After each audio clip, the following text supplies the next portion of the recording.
Falaremos sobre filosofia da vida, continuando o nosso tema de filosofia. Então, fica aqui comigo que o texto filosófico de hoje te deixará hipnotizado. Vem comigo desvendar os caminhos da filosofia literária, poética. Roda a vinheta.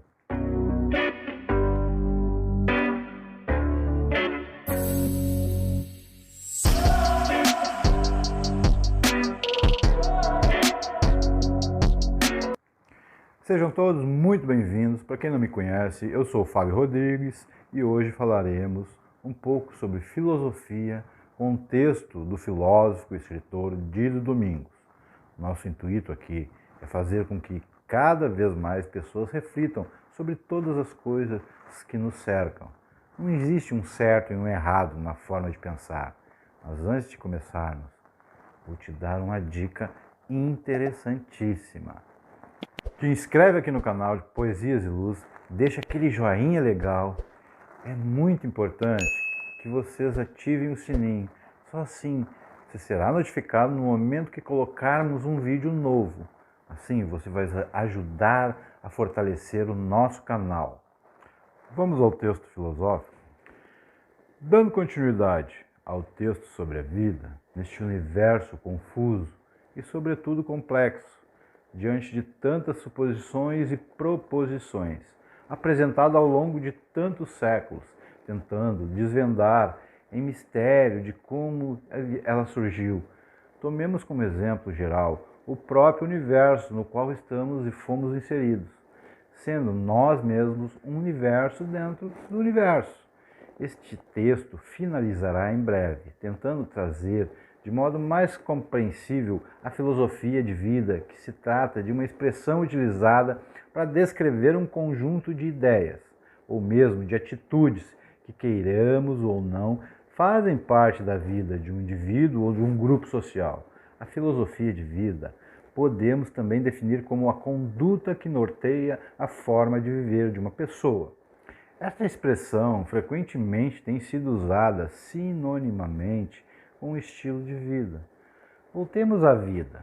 Vamos imaginar aleatoriamente o universo antes de estarmos presentes nele.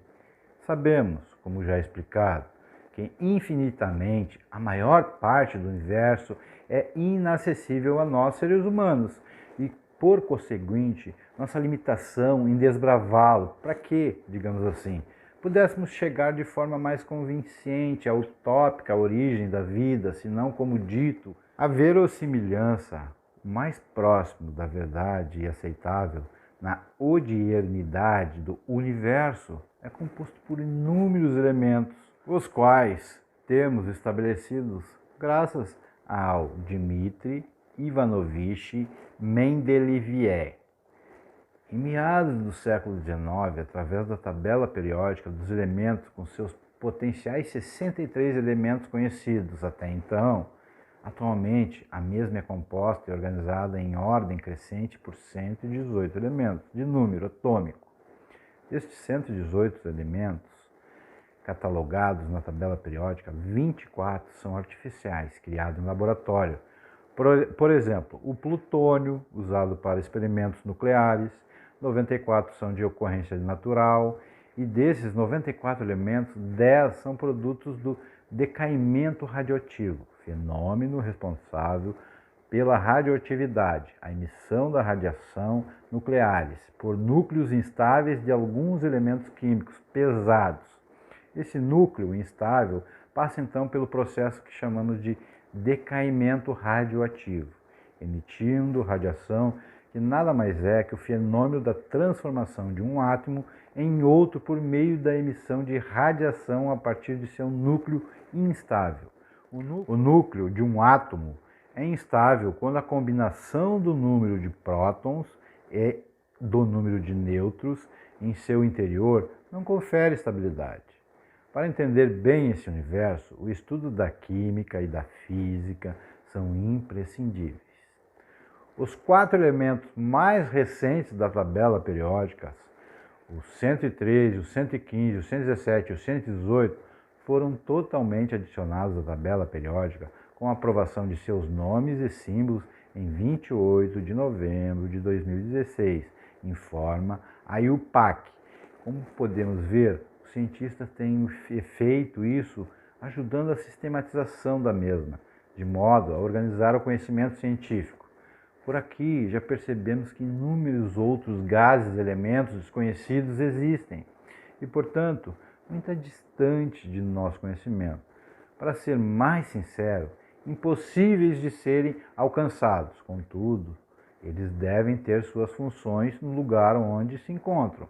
Iminentemente gera essa energia cósmica, sendo alguns trazidas ao nosso planeta, direta ou indiretamente. Daí os fenômenos.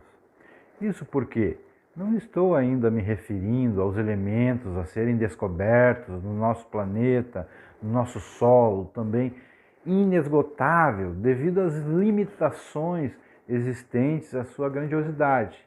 Então, para entender até aqui a complexidade da origem da vida, o que sabemos é que toda essa profusão de fenômenos cósmicos, que engloba muita pesquisa e análise, favoreceram as mutações e, consequentemente, tais reações deram origem a tantos seres hoje existentes, inclusive seres que ainda não foram descobertos ou catalogados, e tampouco alguns ainda não foram revelados, pelos motivos limítrofes citados acima.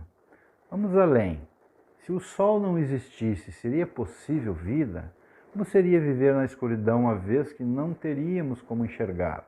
Os raios ultravioletas emitidos pelo Sol, se chegassem diretamente a nós, existiria vida? Graças à camada de ozônio responsável por filtrar esses raios, a vida de alguns seres é possível, pois, como é sabido, todas as ondas eletromagnéticas é assim, e depende da sua frequência, transportam energia. Todavia, tal energia transportada por onda eletromagnética depende de uma frequência. Isso quer dizer que, quanto maior a frequência, maior ainda será a energia que a onda eletromagnética transporta a elas em si. Reflexão, refração e difração. Daí chegamos ao que falei acima, sobre a inexistência do Sol. Ao ser estudado o espectro eletromagnético, segundo os cientistas, e que faz sentido, percebeu-se que o espectro visível é a parte do espectro eletromagnético que pode ser percebida pelo nosso sistema de visão. Sendo assim, podemos dizer que a luz visível compreende a radiação com o comprimento de onda. Essa radiação é importante, pois é usada no mecanismo da visão.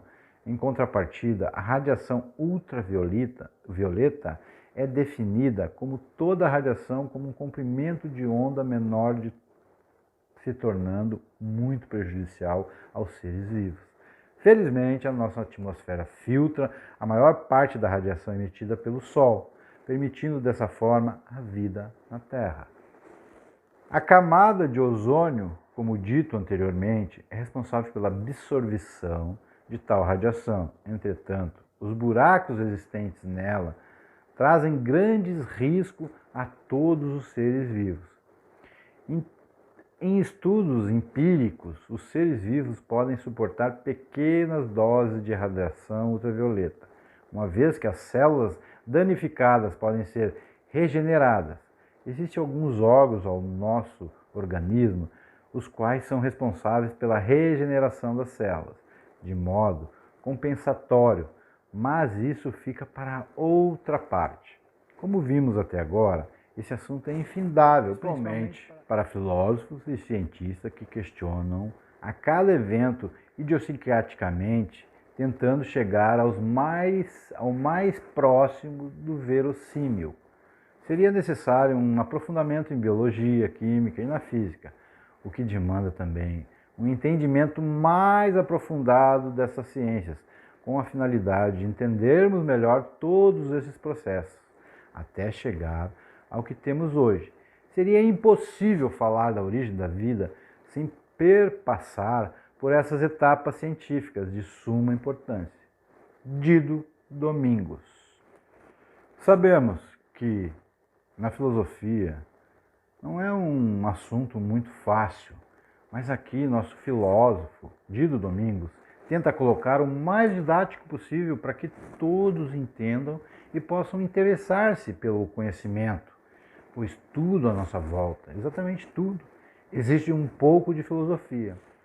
Nossa vida, anseios, são feitos de algo relacionado à filosofia, à química, à física e à biologia.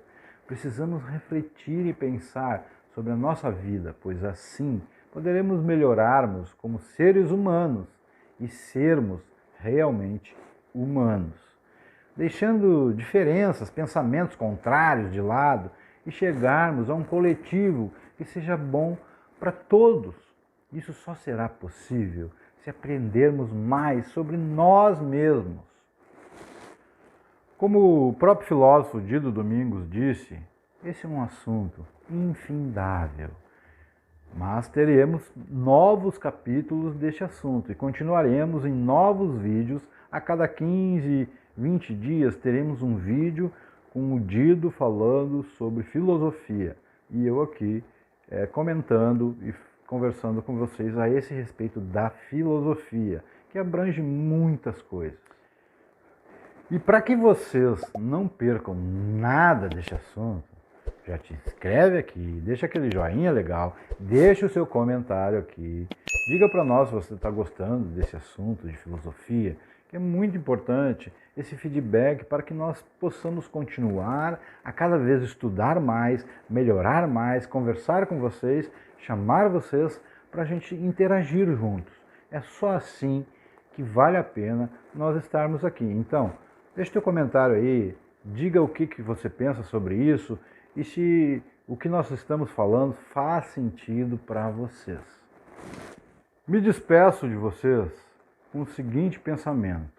Podemos pensar em melhorar nossa imaginação e conhecimento com a filosofia apenas colocando em ação tudo o que pensamos sobre nós mesmos. Porque poesias são pequenos carinhos na alma. Voltaremos. Tchau!